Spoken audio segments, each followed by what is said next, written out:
Oh, hi! Didn't see you there. Welcome back to my channel. So, as you may or may not know, the fashion industry is way different than our corporate counterparts. So, today we're talking job interviews, not just any job interviews, what to expect at a job interview in the fashion industry.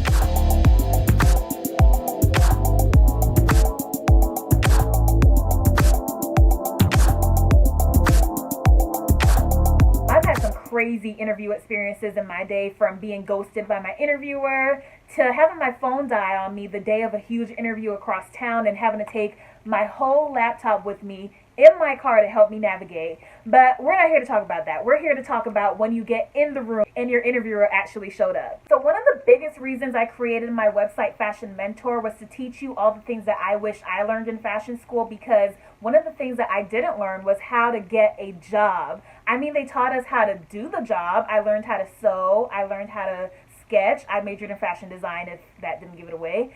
But I had no idea how to handle fashion industry interviews. There's no guidelines for that. So I would always find myself stressing out and having so much anxiety the night before an interview, practicing these typical questions like, what are your strengths? What are your weaknesses? Where do you see yourself in 5 years? You know, all of those typical interview questions. But when I would show up, they would ask me, what was your favorite show last season? And I'm like, I have no idea. My brain was completely drained of all fashion knowledge, because here I was trying to memorize all of these corporate answers, but it did not apply to the fashion industry at all. So I'm going to be sharing with you all those questions that I've encountered over the years. Luckily, I've been on enough interviews in the industry to know what to expect, so I'm going to be sharing that with you. So let's jump right in. So the first question to expect is, who is your favorite fashion designer? Seems simple enough, right? Well, make sure that you actually know who's behind some of your favorite brands. The worst thing you can do is say, my favorite designer is Chanel.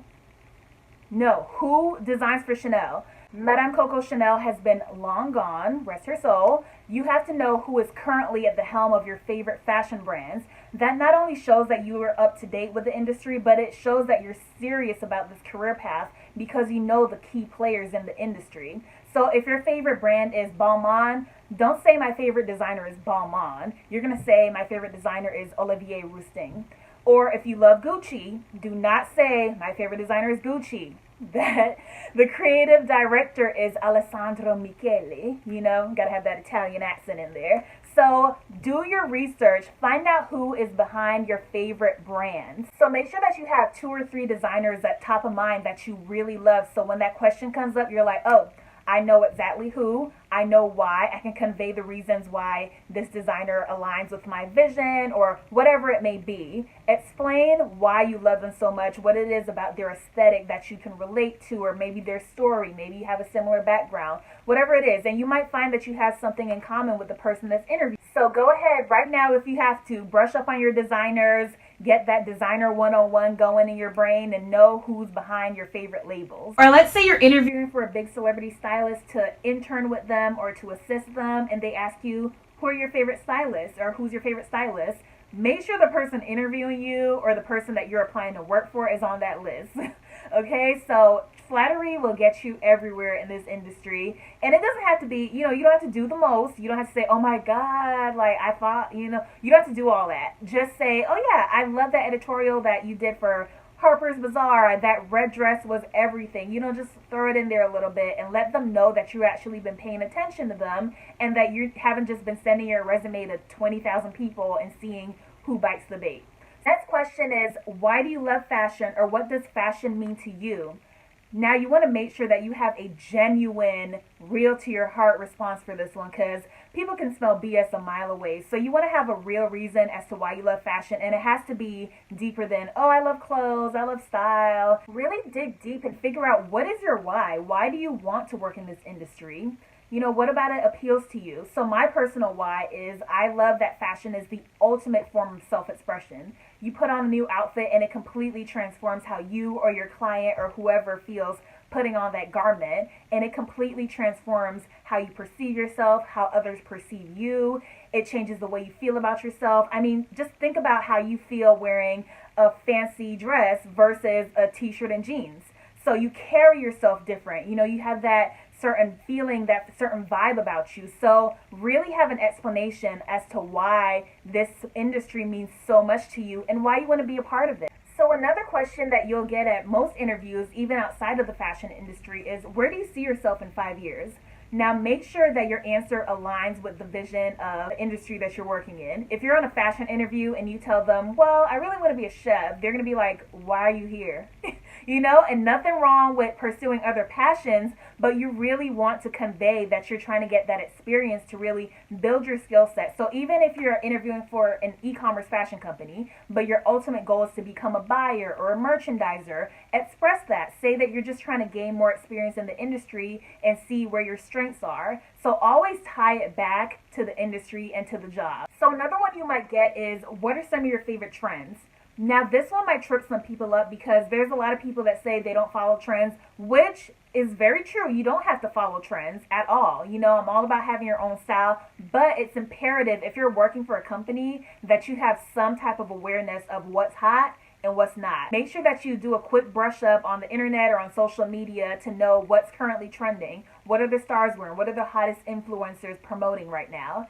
So you definitely want to brush up and have a couple answers in your back pocket. Another one you might come across is, what do you know about our products, or what do you know about our company? Make sure you do your research. So you do not want to show up and be completely clueless as to what this company does or what they stand for, what their mission statement is.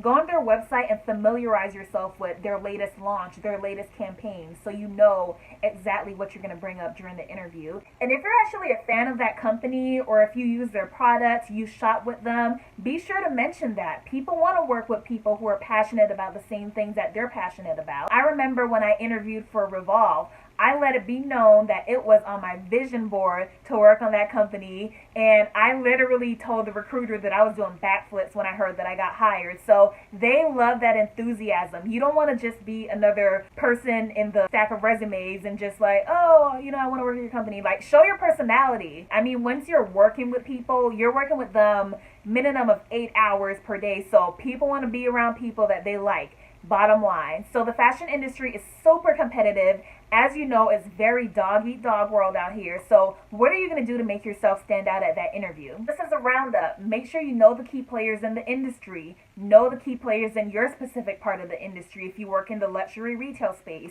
if you work in e-commerce, know what's going on in those parts of the industry at all times.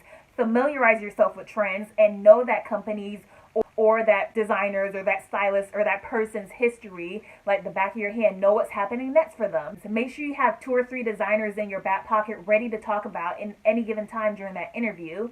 So with social media, there is no excuse to not be in the know. So make sure that you brush up on everything. I want to leave you with one last tip. So within 24 hours of your interview, write a handwritten thank you note to that person, thanking them for their time, thanking them for the interview. Mention something from your conversation that really stood out, maybe if it's something that you both had in common. And that small gesture goes a really long way. Actually, you wouldn't believe how many people don't do this anymore. We're living in the age of social media and Instagram and DMs.